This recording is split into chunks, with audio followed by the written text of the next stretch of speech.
गोजोन फुंबिलि times of Bodoland नायगिरि नोंथांमोनसिम मोनसे गोदान भिडिअ लाना फैबावबाय। आसा खालामो नोंथांमोना बे भिडिअखौ जोबजासिम नायलांगोन होनना। दिनैनि बयनिख्रुइ गिबिसिन खौराङाव दं जोंहा मोनसे सोमोनांथाव जाथाय जादों। बरपेटायाव मोनसे सेंग्राफोरनि हानजाया सासे सिख्लाखौ अर सावदों। बरपेटानि 36 नं हादरारि राजा लामायाव सासे उन्दै सिख्लाखौ माखासे दुथां आखुनि सेंग्राफोरनि हानजाया सावदों। बे जाथाया समबारनि मोनाबिलि समाव जादों होनना मोनथिनो मोनदों। मोनथिनो मोननाय बायदिब्ला दुथांफोरनि हानजाया सिख्लाखौ गारियाव लांना बेखि होननाय मोनसे दैमानि दालाङाव लांनानै अरजों सावो। जायगानि सुबुंफोरा फोरमायनाय बायदिब्ला बिसोर दुथांफोरा गुफुर मारुति स्विफ्ट डिजायारजों फैदोंमोन आरो सिख्लाखौ सावो होनना फोरमायो। जाथायखौ जायगानि सुबुङा नुनो मोनना जाथाय जानाय जायगायाव मोनहैयो आरो जायगानि सुबुंफोरखौ नुनायाव बिसोर दुथांफोरा खारो होनना मोनथिनो मोनदों। जेराव जायगानि सुबुङा सासेखौ हमनो हायो नाथाय माखासेया खारनायाव जाफुंसारो। जाथाय जानाय जायगायाव पुलिसा गोख्रैयैनो सौफैयो आरो सासे हमजानायखौ एरेस्ट खालामो आरो खारनाय दुथांफोरखौ थाबैनो हमनो थाखाय संदाननायखौ बिथोन होनाय जाबाय होनना फोरमायो।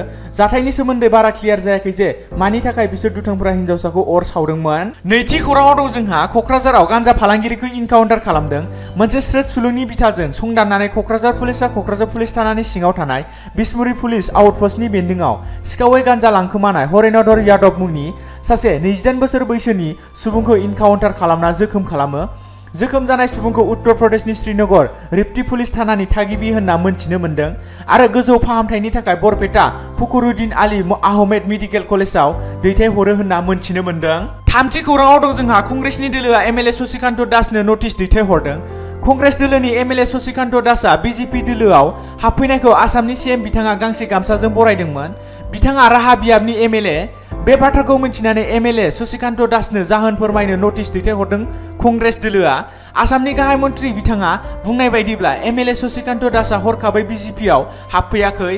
पार्टियाव माखासे जेंना सोमजिनायनि जाहोनावसो बिथाङा बिजेपिआव हाबदों आरो लोगोसे बिथांनि राहा बियाबखौ जौगाहोनायनि बाथ्रा बुंदों।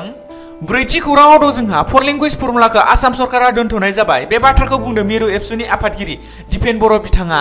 पाटगावआव आबसुनि खुंगा 39 बोसोरारि थान्दै जग खुंथायनि गेवलां मेलाव बाहागो लानानै बे बाथ्राखौ बुंथियो मिरु एबसुनि आफादगिरि दिपेन बर' बिथाङा।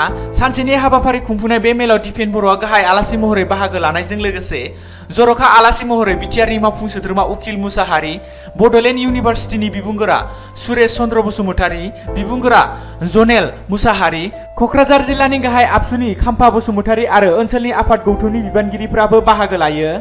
बाथि खौराङाव दं जोंहा बरपेटा हावलिनि समीपर हेलेनार फार्म गामियाव आयेननि थान्दैया पुलिसनि सायाव मोनानि समाव खमैबो 200 सुबुंफोरा गाग्लोबदों।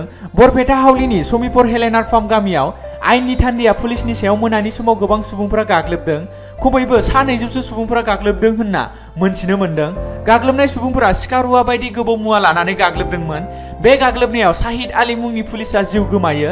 बेबायदि गाग्लोबनायनिफ्राय रैखा मोननो थाखाय पुलिसा गुलि गावनो गोनां जादोंमोन। पुलिसा गुलि गावनायाव रावबो बारा जोखोम जायाखै होनना मोनथिनो मोनदों आरो पुलिसफोरनिफ्रायबो बारा जोखोम जायाखै होनना मोनथिनो मोनदों। दिनैनि गोथार फुंबिलिनि जोबथा खौराङाव दं जोंहा धेमाजि जिल्ला जनाय महकुमानि 512 नं राजा लामा जनखारेंआव गिख्रंथाव लामा जाब्रबथाय जायो। मोनथिनो मोननाय बायदिब्ला जनाय 2 नं लांदांगुरि गामिनि परमेश्वर नार्जारिनि फिसाज्ला सिबिराम नार्जारिया जनायथारि बस्तिनिफ्राय गावनि बाइकजों मोनाबिलि समाव फैबाय थानाय समावनो जनखारें लिसां फरायसालिनि लांगोना मोखाङाव सिनाय मोनै कार गारिया सौनानै गालाङो। बिनि उनाव खोमसियाव थर गैयै गोग्लैनानै थानायखौ गुबुन गारिया होख्रेमनानै गालाङो होनना मोनथिनो मोनदों। बिनि उनाव सिबिराम नार्जारि 24 बोसोर बैसोनि सुबुङा जायगायावनो जिउ गोमानो गोनां जायो। दिनैनि गोथार फुंबिलिनि खौरां फोसावनाया एसेनोसै। गोजोन्थों।